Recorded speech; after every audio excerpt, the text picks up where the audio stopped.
Boa noite, amigos. Estamos aqui mais uma vez. Hoje é quarta-feira, é noite de evangelho. Estaríamos no Centro Espírita Irmã Dulce com essa tarefa e então estamos trazendo para cá, para este nosso encontro, a possibilidade de termos reflexões do evangelho. Hoje, por ser uma quarta-feira que normalmente nós temos um trabalho de evangelho e passes, nós queríamos pedir que aqueles que assim o desejarem possam deixar um copo com água, um copinho, porque no final vamos fazer uma vibração de um passe coletivo, a fim de que todos possam usufruir deste momento. Mesmo distante, nós podemos, através das nossas orações, pedir a intercessão do mundo espiritual amigo e assim termos uma água magnetizada em nossos lares. Vamos às nossas reflexões de hoje, agradecendo a Deus, a Jesus, a oportunidade deste encontro. Já são vários amigos que estão aqui conosco, chegando para essa noite de reflexões do Evangelho. E nós hoje temos uma fala do Evangelho de João, capítulo 9, versículo 27, que está no livro Pão Nosso. Nós temos feito este livro, esta obra, toda semana, o Pão Nosso, na quarta-feira. E essa página, a lição é 37, e nesta página nós temos como título Seria Inútil. É uma fala que acontece narrada no Evangelho de João. Então, quando diz, respondeu-lhes, já vô-lo disse e não ouvistes, para que o quereis tornar a ouvir? Então, nós vemos aqui, amigos, apenas uma frase solta, um versículo solto, e é sempre interessante quando nós pegamos um versículo, nós podemos observar o que é que está acontecendo antes para sabermos em que sentido aquilo foi falado, quem falou, para quem, onde estavam. É um meio que nós temos então de nos situarmos no tempo e no espaço para as nossas reflexões. A todos os amigos que estão conosco, boa noite sim, é uma alegria, estamos vendo vários, temos já 31 pessoas participando desses primeiros instantes das nossas reflexões de quarta-feira. Este fato aqui hoje em estudo é um momento em que Jesus, num dia de sábado, saindo pela manhã do templo, ele se depara com um homem cego, e que todos ali conheciam, e na narrativa bíblica ele é identificado como o cego de nascença. Jesus, naquele momento, ele providencia a cura deste homem. Faz um barro, cospe naquela terra, fazendo esse barro, coloca esse emplastro nos olhos daquele cego, e então recomenda que ele vá se lavar no poço de Siloé. E a partir dali, aquele homem ficou enxergando, aquele homem viu. Yara, boa noite, que bom que você está aí. Alunos, a Laide também, Márcia Hoffman, boa noite para vocês. Jesus faz este trabalho de efeitos físicos, de cura espiritual e cura física, que muitas vezes atribui-se o nome de milagres. Nós sabemos que ele era um grande conhecedor e manipulador de fluidos. Portanto, para ele não era uma questão de milagre, era uma questão de saber proceder de acordo com os elementos da natureza em favor daqueles que mais necessitavam. Jane está conosco, Jane é nossa companheira também das quartas-feiras. Que bom, estamos juntas como sempre. Neste momento que ele cura o cego, é sábado, por conta disso, ele é repreendido pelos doutores da lei, porque o sábado não se deveria fazer absolutamente nada, era um dia de fazer nada. Neste encontro, quando ele cura o cego, estes homens chamam este cego para saber o ocorrido. E o cego vai e narra toda a epopeia que ele viveu com Jesus naquele momento. Toda a vivência, como Jesus procedeu, ele conta os detalhes plenamente. Os doutores da lei que estão ali Eles aí questionam mais uma vez aquele homem. Primeiro chamam seus pais para identificar se era mesmo ele o filho cego que todo mundo sabia. Vânia, boa noite, também nossa companheira das quartas-feiras. Este momento em que chamam seus pais, os pais identificam, sim, é ele o nosso filho, mas ele sempre foi cego. E o outro pergunta, mas como pode? Como vocês explicam? E os pais, temerosos de reprimendas, porque ninguém poderia estar seguindo o novo Messias, aquele que se apresentava, eles dizem, ele já é adulto, ele já é suficiente para responder por si mesmo. Questionem a ele. Então eles chamam novamente este cego para ser questionado. E neste momento eles dizem a ele assim, que te fez ele? Referindo-se à pessoa de Jesus, quer dizer, como Jesus procedeu com ele? Como ele te abriu os olhos? Eles questionam. E o cego tem esta resposta que é a resposta de reflexão de hoje. Respondeu-lhes, então o cego respondendo aos doutores da lei, já vô-lo disse, e não ouvistes, para que o quereis tornar a ouvir? Primeiro que é muito interessante a gente ver o comportamento do cego. Com uma lógica, com um raciocínio, onde ele diz, olha, vocês já ouviram, já contei tudo que tinha para contar, para que é que vocês querem saber mais? E ele completa esse raciocínio dizendo a eles, quereis ser seus discípulos? Vocês estão querendo saber tanto para seguir o Cristo, para ser seus discípulos? Ele é um tanto atrevido com aqueles doutores da lei. Ele é uma pessoa que está demonstrando um jeito diferente de ser e responder. Mas ele diz, se não é para ser seu discípulo, para que você quer saber? E às vezes nós temos esses comportamentos. Alguém vem nos dizer alguma coisa, ou nós questionamos algo da religião de alguém, da forma como alguém entende tal fato da vida. Essa pessoa às vezes nos explica e nós ansiamos em ter outras comprovações e queremos que repita e repita, e muitas vezes não é para abraçar a ideia, mas simplesmente para contestar, para entrar em polêmica. E esta época, esses doutores da lei tinham por hábito as polêmicas. E então ele disse, para que vocês querem saber? Se não é para segui-lo, eu não vou perder meu tempo com vocês. O que a gente percebe é que Jesus não abriu somente os olhos materiais deste homem, deste jovem cego que ficava à porta do templo. Até porque nós vemos a simbologia assim, estar à porta de um templo sem poder adentrar. Mas mesmo estando à porta, tinha todo o conhecimento do que acontecia ali. Eram muitos anos que ele estava à porta, sem poder entrar. E naquele instante, Jesus não abre só os seus olhos físicos por este fenômeno da cura material, mas ele cura esta alma da cegueira, de permanecer naquele ponto sem buscar nada diferente e de se prestar muitas vezes a algumas contestações, a alguns bate-bocas sem necessidade a respeito desta ou daquela crença, deste ou daquele modo de entender Deus e de seguir a vida. Mas o importante é ele dizer isso. Por acaso vocês querem saber tanto para segui-lo? Para ser então um discípulo dele? E aí nós gostamos de lembrar, estamos vendo aqui Denise, Célia Maria, Júlio César, todos assistindo, Cláudia Campos. É para segui-lo?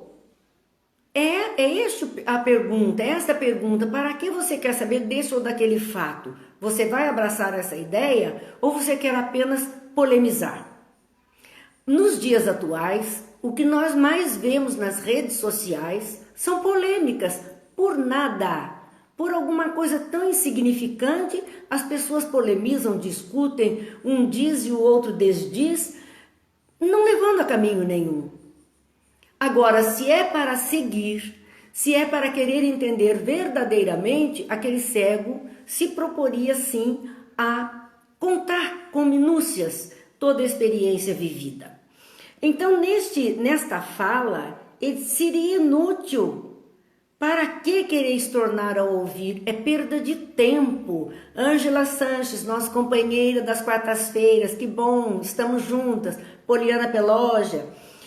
Emmanuel faz um comentário a respeito desse texto muito interessante.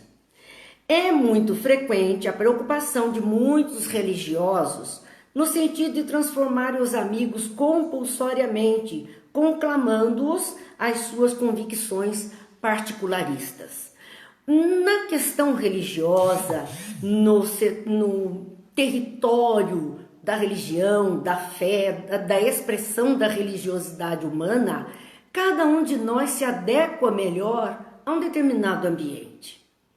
E muitas vezes as pessoas entendem que esse ambiente não é bom, não serve, esse aí é lugar de perdição, esse aqui é melhor, só este garante estar mais próximo do Pai. Isso não é verdadeiro. Quando nós estivermos juntos e por uma causa do bem, nós estaremos fazendo melhor. Foi isso que Jesus disse. Onde dois ou mais se reunirem em meu nome, aí eu estarei. Ele se comprometeu a estar com as pessoas que estivessem interessadas no seu nome, ou seja, nos seus ensinos, no seu proceder, espelhando-se neles, proceder de forma semelhante. Por isso ele se faria presente. Então não é uma questão de templo. Os templos são para nós, como locais onde nos sentimos bem, onde nos unimos a outras criaturas que pensam da mesma forma.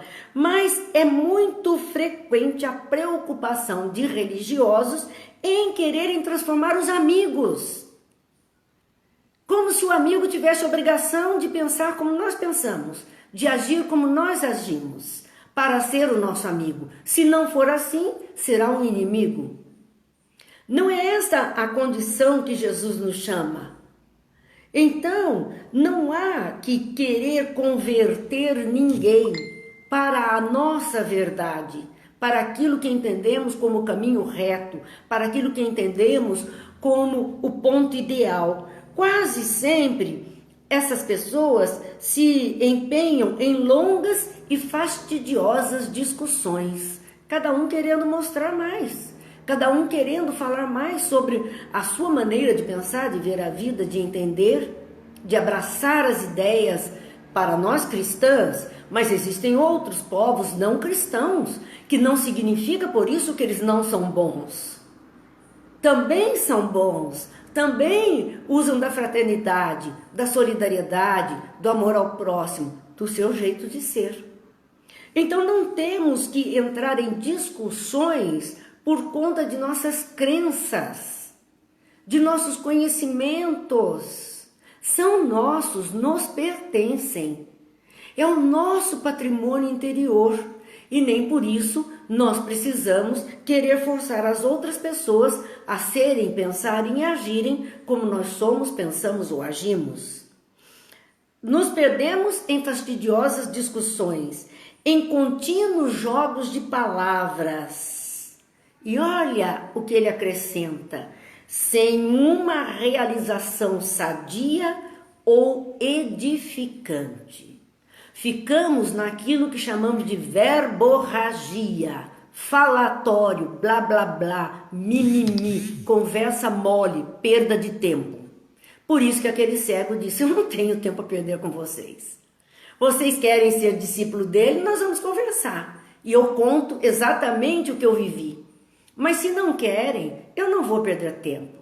E nós ficamos sem demonstrar qualquer realização sadia, qualquer obra. Por isso que no Espiritismo, no Evangelho segundo o Espiritismo, nós encontramos assim: a fé sem obras é morta.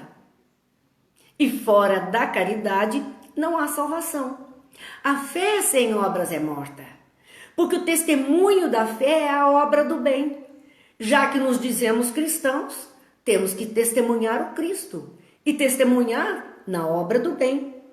Então há que se ter uma realização sadia E sadia é que leve o bem-estar, que torne a criatura plena. Neste momento, Denise está dizendo que nunca mais vai esquecer verborragia. É verdade, Denise. Tempestade de palavras em cima das criaturas. É um Odorico Paraguaçu da vida para os mais antigos. Mas nós, ao olharmos isso, uma realização sadia. Pensemos neste momento em que não só uma questão de doença física, mas as mentes estão adoecendo pelo medo, pela ansiedade, pela angústia, por este isolamento que vai cansando as pessoas, que vai perturbando os estados mentais. Neste momento, nós precisamos fazer uma realização sadia, levar alguma coisa boa para as pessoas, alguma coisa que cure esta alma que está adoentada, entristecida, enfraquecida. Nós precisamos dar este testemunho para sim nos mostrarmos verdadeiros cristãos. Se não fizermos isso, não adianta nada. A mente está adoecendo e nós precisamos cuidar dessas mentes. Ou uma realização edificante que melhora as criaturas, e aí nós podemos partir para o plano da caridade material, da fraternidade, da solidariedade. Cada um dê o nome que quiser. E vamos às nossas campanhas e vamos à ajuda de todo tipo. Esse é o testemunho. Então, menos palavras e mais ação no bem. Seja a ação que leve o conforto aos corações, às mentes, às almas, seja aquela ação que leva o conforto material, a barriga vazia, a dificuldade, a doença. Precisamos trabalhar nisso. Cíntia nos diz, é nós, e é mesmo, porque estamos juntos, graças a Deus, trabalhando bastante. O coração sinceramente renovado na fé, entretanto, jamais procede assim. Aquele verdadeiramente cristão não há de proceder a forma de impor as suas convicções a ninguém, de querer transformar o outro a qualquer custo, de impor condições para a amizade.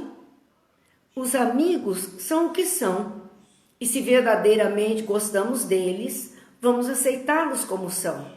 Se um dia quiserem pensar como nós em alguns pontos, que bom, vamos ficar felizes. Se um dia, quem sabe, nós iremos pensar como eles em outros pontos, e que bom, ficaremos felizes também. É uma troca constante, é um aprendizado constante. Nós estamos nesta atividade de viver da melhor forma. É indispensável diluir o prurido de superioridade que infesta o sentimento de grande parte dos aprendizes. Olha, prurido, purgação, excreção de superioridade. É preciso diluir isto. Esse estado de superioridade não tem uma religião melhor que a outra. A melhor religião é aquela que fizer homens melhores, criaturas melhores, cada um dentro do seu contexto, que se ele estiver melhorando, para ele é o ideal, para ele é o lugar certo. O Batuba, nossa amiga Fátima, participando conosco também. Então, ele diz, é preciso tirar essa ideia de superioridade. Aqueles eram os doutores do templo, falando com um simples cego, que agora era um discípulo do Cristo, um seguidor do Cristo. E aqueles cegos querendo se sobrepor a tudo isso. Ângelos Andonade, obrigada. Precisamos ouvir mais você cantando. Marta, que bom te ver. Então, vimos aqui Emmanuel dizendo, tão logo se deixam conduzir a novos portos de conhecimento nas revelações gradativas da sabedoria divina, porque os discutidores de más inclinações se incumbem de interceptar-lhes a marcha. Às vezes, as pessoas estão intencionadas em seguir aquele caminho porque a elas faz bem. No entanto, discutidores de más inclinações vão pichar, vão dificultar e vão tirar o entusiasmo e vão brecar, muitas vezes, a marcha daquelas criaturas para o destino que ela entende como o melhor. Às vezes, sim, é difícil. Nós temos um ponto de vista, nós temos uma maneira de pensar, e aceitar que um amigo, um parente, um ente querido queira viver de outra forma, para nós às vezes é muito difícil. Mas se amamos verdadeiramente, não há como não aceitá-los do jeito que eles escolheram viver. Da nossa parte, só podemos mesmo respeitar cada um deles, pedir a Deus a proteção, vibrar a paz. Imagine-se numa hora de dificuldade como esta que estamos vivendo. Cada paciente que precisasse ocupar um leito de hospital, e vamos pensar num hospital, por exemplo, um hospital israelita, que abre suas portas em atender pessoas, e ali só pudessem entrar pessoas do judaísmo. Não pudessem entrar católicos, nem protestantes, nem espíritas, nem umbandistas, nem ateus. Que sentido teria esse hospital? Que sentido teriam esses médicos se só atenderiam o seu clã? Estaríamos como doutores da lei. Não há que ver isso, não há que desejar isso. A nossa intenção é o ser humano. Ângela apareceu e Flávia Lima também. E assim é que nós gostaríamos de ouvir os dois sempre juntos. A resposta do cego de nascença, aqueles homens que eram judeus argutos e inquiridores, como diz Emmanuel, é padrão ativo para os discípulos sinceros. É para a gente se espelhar. O que é que você quer saber? Você vai querer segui-lo? Ou é apenas curiosidade, bate-boca, abrir campo? Cala, cala. Vamos ficar quietinhos. Vamos gastar o nosso tempo, a nossa palavra, com aqueles que verdadeiramente merecem, porque percebemos neles o interesse por aquilo que sabemos um pouquinho, talvez, ou que praticamos, ou que nos agradam. Jesus já fazia essa recomendação. Quando ele dizia, não jogar pérolas aos porcos. Esta fala de Jesus está no Evangelho de Mateus, no capítulo 7, no versículo 6. Ele diz, não deis aos cães as coisas santas, nem deiteis aos porcos as vossas pérolas. Não aconteça que as pisem com os pés, voltando-se e vos despedacem. Então ele diz assim, não adianta. Não podemos dar aos cães as coisas santas, porque não atende à fome dele, nem ao interesse. Muito pelo contrário, eles podem se tornar agressivos. Não adianta jogar pérolas aos porcos, porque eles iriam pisá-las e enterrá-las no lodo em que estão habituados a viver, e poderiam até se enfurecer por não ser a comida que desejam.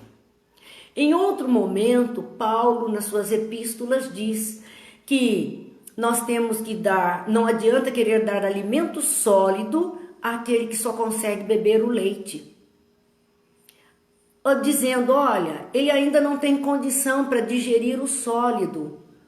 Ele só tem condição deste pouquinho. Então, nós também somos assim. E muitas vezes nos comportamos como aqueles que são capazes só de beber o leite. Talvez se alguém quisesse nos passar alguma coisa mais sólida, nós não tivéssemos condição de assimilar e aproveitar tudo isso. Então, meus amigos, nós precisamos entender que este comportamento do cego, em não perder tempo, não degladiar com palavras, não querer se explicar muito, porque aquelas pessoas faziam questão de não saber. A questão era essa, não saber. Eu não quero saber, eu quero apenas contestar, eu quero apenas polemizar, eu quero apenas discutir. E existem pessoas assim.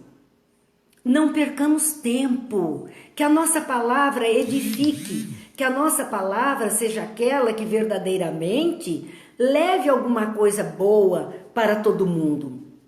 Continua Emmanuel a nos dizer, lógico que o seguidor de Jesus não negará um esclarecimento acerca do mestre, mas se já explicou o assunto, se já tentou beneficiar o irmão mais próximo com os valores que o felicitam, sem atingir o alheio entendimento, para que discutir? Olha o mundo espiritual superior chamando a nossa atenção. Não vamos negar a palavra, não vamos negar o conhecimento daquilo que temos, daquilo que o pouquinho que sabemos. Não vamos. Mas vamos oferecer. Já oferecemos. Se ele não quiser se beneficiar, se nós já tentamos levar e ele não desejar amealhar isso de bom, não conseguiu entender, para que discutir? Não vai ser pela discussão que gerará um estado de animosidade, gerará separação. Quantos grupos religiosos, dentro dos grupos religiosos, se separam porque houve algum desentendimento no movimento espírita, muitas vezes, outros centros surgem por conta de rupturas dentro daquele centro onde determinado grupo frequentava. Há uma ruptura, aquele grupo, porque não se afinaram no mesmo modo de entender alguma coisa, no mesmo modo de se comportar. O mesmo acontece nas igrejas evangélicas, onde elas se multiplicam por razão, às vezes, de desentendimento, não falam a mesma língua, não querem visualizar do mesmo jeito as coisas, não querem seguir as mesmas regras, e assim vão se multiplicando. É perdido? Não. Multiplica-se.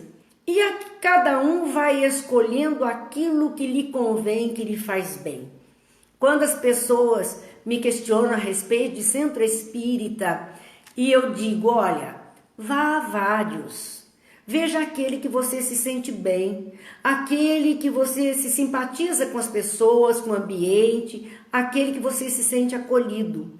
E às vezes, dentro do mesmo centro, vá a vários trabalhos, porque são grupos realizando trabalhos.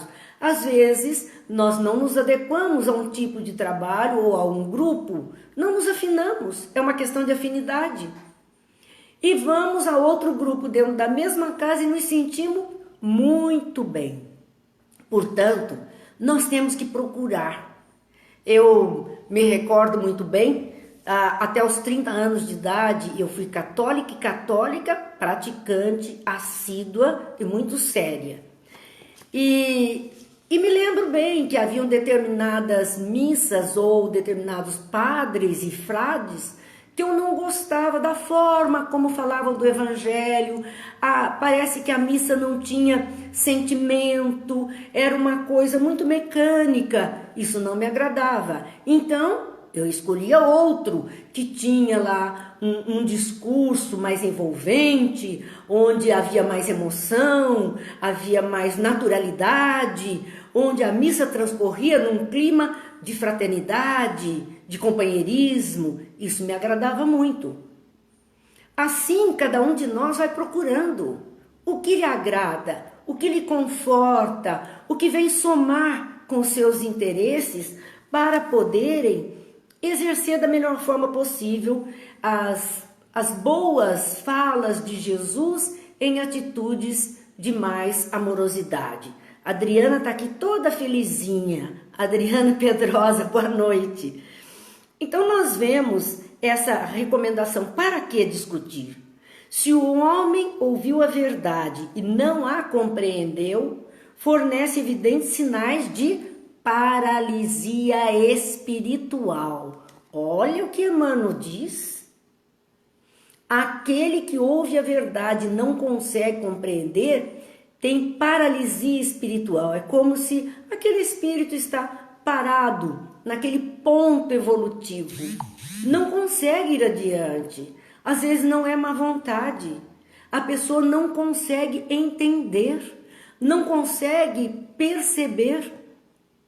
Por conta disso, continua ele nos dizer, se-lhe-á inútil, portanto, escutar repetições imediatas, porque ninguém enganará o tempo, e o sábio que desafiasse o ignorante rebaixar-se-ia ao título de insensato.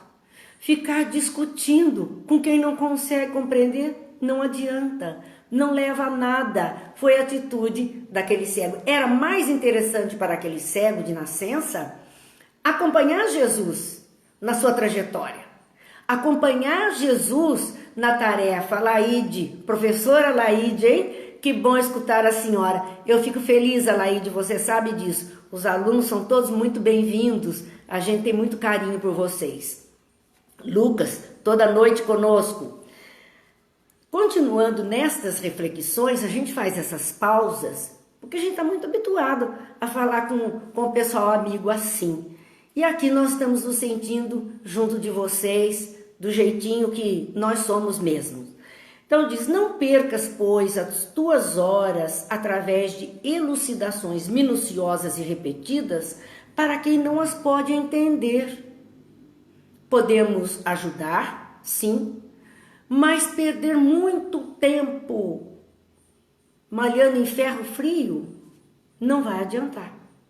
Quando poderíamos estar ocupando o nosso tempo de algo mais produtivo, de algo melhor, antes que lhe sobrevenham no caminho o sol e a chuva, o fogo e a água da experiência, ele não vai entender. Perceberam? Porque é que de tempos em tempos, então, o mundo é assolado por alguma peste, por algum conflito, por alguma crise, por alguma dificuldade? É porque nós, os seres humanos, estamos muitas vezes estacionados num ponto, não conseguimos ter visão das coisas. E só quando, como Emmanuel nos retrata, quando no caminho vier o sol e a chuva, o fogo e a água da experiência, situações opostas, sol e chuva, fogo e água, então significa sim a ardência do sol ou a ardência do fogo e a chuva ou a água acalmando a ardência. Vamos viver momentos de ardência para que a chuva calma de Jesus, das suas bênçãos, dos seus ensinamentos, cheguem até os nossos corações e nós possamos então pacificar. Nós possamos então trazer a alma mais tranquila diante dos fatos. É isto que vivemos o tempo todo e só aí é que nós vamos conseguir entender muitas coisas que não estávamos entendendo. É aí que nós vamos entender essa necessidade ou essa dificuldade que estamos vivendo, a razão de tudo isso. Quantas coisas nós estamos descobrindo nesses dias, quantas coisas estamos reavaliando no nosso modo de ser. O Glauco, nosso amigo, escreveu assim, o milagre do coronavírus. É verdade. Está realizando um milagre com as pessoas. Porque muitas pessoas que eram cegas passam a ver, passam a ter uma visão diferenciada da vida, do tempo que existe aqui, para fazer alguma coisa boa e não ficar parado simplesmente numa praça, que a porta do templo era uma praça de movimento, onde tudo acontece da vida humana, ou então estamos em discussões infrutíferas. De repente a gente descobre que o tempo é precioso. Cada minuto é um minuto que não volta mais. E que nós temos que aproveitar ao máximo para o bem, para estarmos bem, para vivermos bem, para estarmos com alegria. Esse é o chamamento para todos nós nesta experiência que estamos vivendo. Tens 1000 recursos de trabalhar em favor de teu amigo sem provocá-lo ao teu modo de ser e à tua fé. Amigo é amigo, não importa como ele seja. Se assim conseguimos conviver, respeitemos e teremos 1000 recursos de trabalhar em favor do nosso amigo, sem provocá-lo ao nosso modo de ser, ao nosso modo de ver a vida, à nossa fé. Nós temos 1000 maneiras e uma das maneiras, com certeza, é a oração, a vibração positiva que podemos fazer, as súplicas por intenção dos nossos amigos. Então hoje eu queria muito especialmente que nós pudéssemos vibrar por tudo e por todos. É a nossa quarta-feira e eu trouxe uma prece que eu gosto demais e é uma prece judaica. Vejam bem, uma prece judaica que é a prece dos aflitos. O mundo está em aflição, os corações estão aflitos. E então esta prece que está narrada no livro Paulo e Estevão, na página 162, quando Abigail, noiva de Paulo, faz o cântico dessa prece para o pai que está desencarnando e depois também para o seu irmão Estevão, ela diz o seguinte: Senhor Deus, Pai dos que choram, dos tristes, dos oprimidos, fortaleza dos vencidos, consolo de toda a dor. Embora a miséria amarga do pranto de nossos erros, deste mundo de desterro, clamamos por vosso amor. Nas aflições do caminho, na noite mais tormentosa, vossa fonte generosa é o bem que não secará. Sois em tudo a luz eterna, da alegria e da bonança, nossa porta de esperança que nunca se fechará. Quando tudo nos despreza, no mundo de iniquidade, quando vem a tempestade, sobre as flores da ilusão, ó Pai, sois a luz divina, o cântico da certeza, vencendo toda aspereza, vencendo toda aflição. No dia da nossa morte, no abandono, no tormento, trazei-nos o esquecimento da sombra, da dor, do mal. Que nos últimos instantes sintamos a luz da vida, renovada e redimida na paz ditosa e imortal. Que assim seja.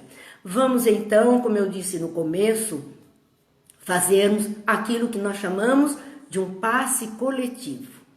Eu pedi que pudessem colocar um copinho d'água, um pouquinho assim, não precisa muito, e que cada um possa, segurando as águas ou mentalizando as águas da sua casa, possamos orar, dizendo: Pai de bondade e misericórdia, que a sua paz esteja em nós. Permita, Pai, que os amigos espirituais da corrente de médicos do espaço, que vêm em auxílio da humanidade em nome de Jesus, possam magnetizar estas águas, colocando em cada uma delas os fluidos necessários para a saúde, para a paz, para o equilíbrio, para a tranquilidade. Permita, Pai, que cada um de nós possa receber a medicação que necessita para a cura do corpo e da alma, para o nosso reequilíbrio, a fim de que continuemos a nossa jornada com passos firmes, com confiança, com fé. Que Jesus, o Mestre amado, esteja conosco, que a Mãe Santíssima vele por nós e que assim, nessa energia de luz, de paz, possamos envolver todo este planeta, todas as criaturas que sofrem, todas aquelas que estão em padecimento, lembrando que o Pai é Pai de misericórdia. Que a paz permaneça com todos, agora e sempre. Que esta água possa ser, então, sorvida por nós, com a tranquilidade e o pensamento no Pai, a fim de que tudo se equilibre, tudo se harmonize. Que Deus nos abençoe, Jesus nos ilumine e, se Deus quiser, amanhã, neste mesmo horário, às 20 horas, estaremos juntos para falar da água viva. Muita paz, muita luz, que Deus abençoe a todos.